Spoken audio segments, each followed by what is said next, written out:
Hello! Today I will be reacting to something else is YT's video. Okay?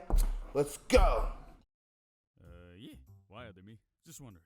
Let me ask a better question. What would you do for $1 million? I would kill my family. Probably suck. Would you have your mouth wired shut, forcing you to be on a liquid diet for an entire month in order to achieve enough money to buy you like 900 overly priced smartphones? What? Any long-term side effects? I don't know. Trauma? Maybe some warlike flashbacks or something? Yeah. Okay, cool. Because you're doing all that. Except you're not doing it for $1 million. What? You're doing it because your jaw sucks, you're in pain all the time, and you have trouble chewing without lockjawing. Do I at least get like a phone or something? No. Oh, also you're doing it for 2 months. I had my mouth wired shut for 2 months, and as one may tend to think when hearing about another individual getting their mouth wired shut, it sucked. For context, I was born with what people in the medical industry like to call a piece of crap. I don't know how it feels like have something like because my foot is kind of broken. My foot is kind of broken, so that's how it feels. Like I don't know how it feels. I relate. My jaw was a bit crooked, and using it in any sort of way would cause me some sort of mild discomfort or pain, even in the most mundane ways. For example, doing simple tasks like eating, talking, yawning, blowing bubbles, the everyday things. Definitely didn't help in the old My foot, exactly my foot. Because, having a crooked jaw and also a body that needs to grow, I grew up with my jaw slowly developing outward. Nothing too crazy, but enough to make me, not smile in any pictures for most of my life. No! Shut up! Shut No. up! None of that! Sad. No! Sad. Shut the fuck. Not this time, motherfucker. But yeah, I mean, it wasn't that big of a deal. I was able to hide it relatively well, and for the most part, people either didn't notice or just didn't care. It really didn't start to affect me both mentally and physically up until 3 years ago, when I guess I had my last growth spurt or whatever. Things just got weird. Basically, my jaw would lock up, the muscles around it would be in pain all the time, and I wouldn't be able to say certain words without slurring, lisping, or pausing to let the gears turn in my head for that next word I wouldn't stumble on. What did I just say? So I got surgery, everything's fine, and I want to talk about that. All right. Hey. We've been taking food for granted our entire freaking lives. Okay, I know there's some of you peeps out there thinking, Adam, I love food. I would never disrespect the thing that brings me eternal joy every couple hours. But hear me out. You know that one saying, you never know what you had until it was stripped away from you for 2 months? Yeah. How the saying goes? Well, it's true. You see, after jaw surgery, you have to have your jaw wired shut for 2 months or so. They do this by using your braces, a rubber splint, some rubber bands, and then just tie everything together and junk. You also have to be put on a liquid diet for 4 to 6 months because bones are stupid and just be like that. Now, one of these alone would suck major poo, but put them together, and what do you got? Bippity boppity. Oh God, please have mercy. I yield. The first 2 weeks weren't that bad. I mean, things did suck because I was super swollen, literally couldn't speak or breathe, and was in a bit of pain, but it'd all be worth it in the end. We're a nice callback, me. Things like communicating what I wanted, like chocolate milk, was the worst because I physically couldn't speak. I literally couldn't make noise to ask for even the simplest of things because of how tightly wired my jaw was. So I had to use a pen and paper to write down my thoughts and needs like chocolate milk to make sure things were properly communicated. Good thing too was that I was in a hospital recovering for most of that time and was being taken care of by really competent and polite nurses who apparently couldn't read and never brought me my goddamn chocolate milk, but I was fine. It wasn't until week 3 when I began to panic. The day I was finally able to leave the hospital. For the entirety of those days, I had nothing to quote-unquote eat except for these things called boosted drinks. And I thought because I was leaving, it meant no more wires and no more freaking drinks. Found out I was hecka wrong when my doctor came in to let me know right before I was about to go that, oh yeah, by the way, you might need to have your jaw like this for another 6 weeks. You didn't tell him that? Doc, you broke me. I went home that day in the biggest funk I have ever been in my life. Take away Adam's food and I don't even know who I am anymore. After a couple days of sulking and regretting, things got a bit weird. Well, one day I was laying in bed just contemplating my very existence when my brother hit me up to let me know he was coming over to bring me more food. A couple minutes pass by and my brother finally shows up at my door with a big crate of those boosted drinks. So I invite him into the house and we both begin walking towards my kitchen. As we were walking towards my kitchen, I noticed that he has another bag with him. I didn't think much of it for a slight second until, well, I did.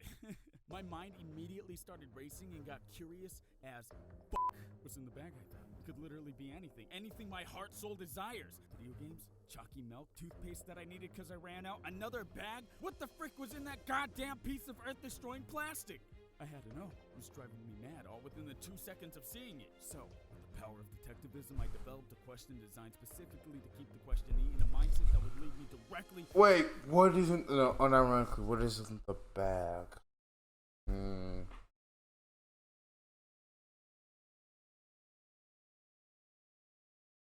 I don't know. To the answer I was looking for. Hey, what's that? Oh yeah, Mom told me to bring you some soup. It's tomato. I look down in pure awe. A spotlight flashes onto the plastic tin full of tomato soup, and a Halo-like theme song begins to play in the background. The camera pans back onto my face with a single tear on my eye, looking up, saying, "Thank you. Finally, something different!" Let me just give you a little perspective on how desperate I was to have something different. I was advised by my doctor to stray away from any foods that might be a little too hot to eat, temperature-wise, because it could mess with the healing process. Meaning, this tomato soup was cold. I also should probably mention that I, Adam, aka Something Else, hate tomato soup.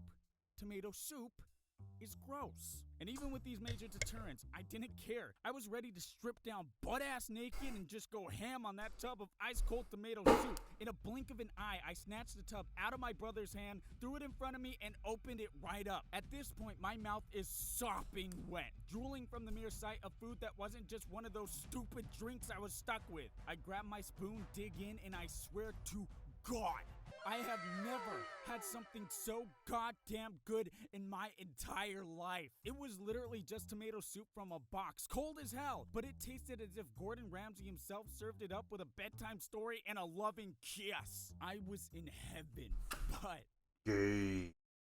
things quickly turned south when my brother decided that he was gonna have a little taste. You know how if a tiger gets food, it gets all stupid protective and ready to eat anyone who dares to try to snatch it from it? Well, he grabbed his spoon, went in for a dip, and as soon as his spoon touched the red goopy gelatinous mess that we call tomato, I grabbed his hand, stared at him intensely, and said with a muffled voice, "I will fucking eat you!" I was gonna eat him. I was gonna eat my brother with no regrets. He was testing me. I mean, of course I didn't, because my mouth was wired shut. I was in a different headspace, okay? I think it was at that moment that I realized I might have a problem. So to prevent these types of situations, like potentially devouring another human being over cold tomato soup, I decided it was best to figure out ways to potentially cope. Interestingly enough, I found that the best way that I coped with this situation was by heading on to good old YouTube and, watching other people eat cold tomato soup. What? You know the term living vicariously? I get it. I get it now. I never understood what that truly meant, but I get it. You see, after not eating solid food for about a month and a half now, I found myself just binging YouTube videos of people going to places, buying food, and eating it. Why? Hell, why the frick not? I mean, some could say I was performing some form of torture upon myself, but I will argue to my grave that it honestly made me feel so much better What? the rest of the way. I don't know why. There's probably some psychology to it, and I'm no expert, but when I would watch these food eating channels, I would feel so at ease. The planets would align. The cosmos would shine fluorescently, glimmering with its glory, and I would be at the center, just drinking boosted drinks. Happy and watching these people eat food. Doesn't that genre have like a silly name to it? Mukbang or whatever? Yep. Is that how their audiences are?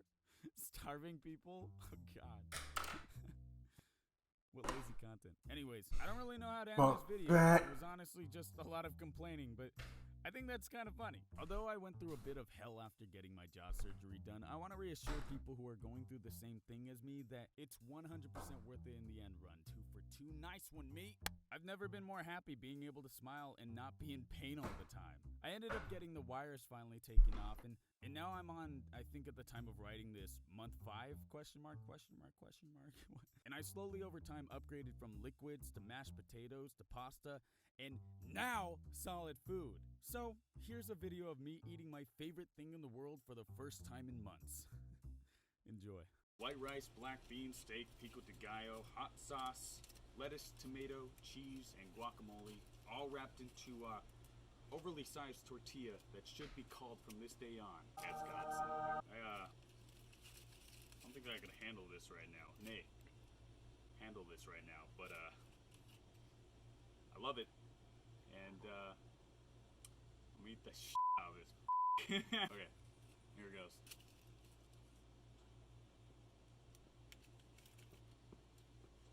I don't know what you guys want from me, to be honest.